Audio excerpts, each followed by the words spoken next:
Hello साथीहरू, सबैजना कस्तो हुनुहुन्छ? राम्रो हुनुहुन्छ होला होइन। अनि म भने चाहिँ ड्युटी जानको लागि रेडी भइरहेको छु। आज चाहिँ मेरो 10 सिफ्ट थियो, मर्निङ सिफ्ट थियो होइन। अनि म चाहिँ यसरी गरम छ त्यही भएर चाहिँ यसै गरेर जानुपर्छ साथीहरू गरममा होइन।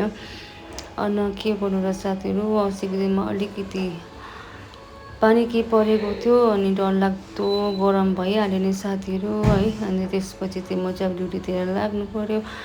अन्त त्यही भएर म चाहिँ जाँदैछु साथीहरू ड्युटी होइन।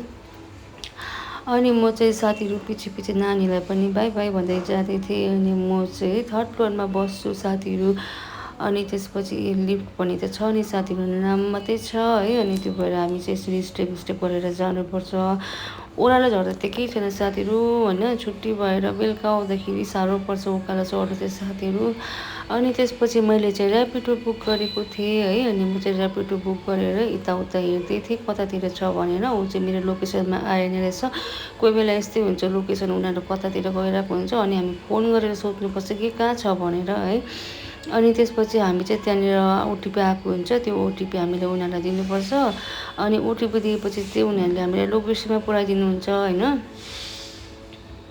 अनि त्यसपछि म चाहिँ ड्युटीतिर लागेँ साथीहरू। गरम भनेको त डरलाग्दो गरम साथीहरू है। अन्त के गर्नु त साथीहरू, जाँदैछु तर आज त अब त्यसो पनि क्लाइन्ट हुँदैन साथीहरू है।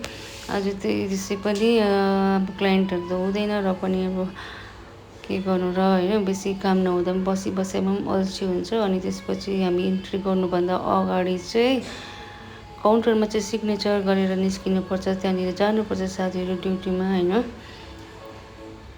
अनि मेरो रुम भने चाहिँ यतातिर छ साथीहरू है। अब रुम चाहिँ यहाँनिर हो मेरो हो साथीहरू। अनि त्यो भए चाहिँ अब चाहिँ मैले यसरी एसी अन गरेँ। अनि त्यसपछि चाहिँ एसी अन गरिसकेर चाहिँ अब युनिफर्महरू चेन्ज गर्नुपर्छ हो।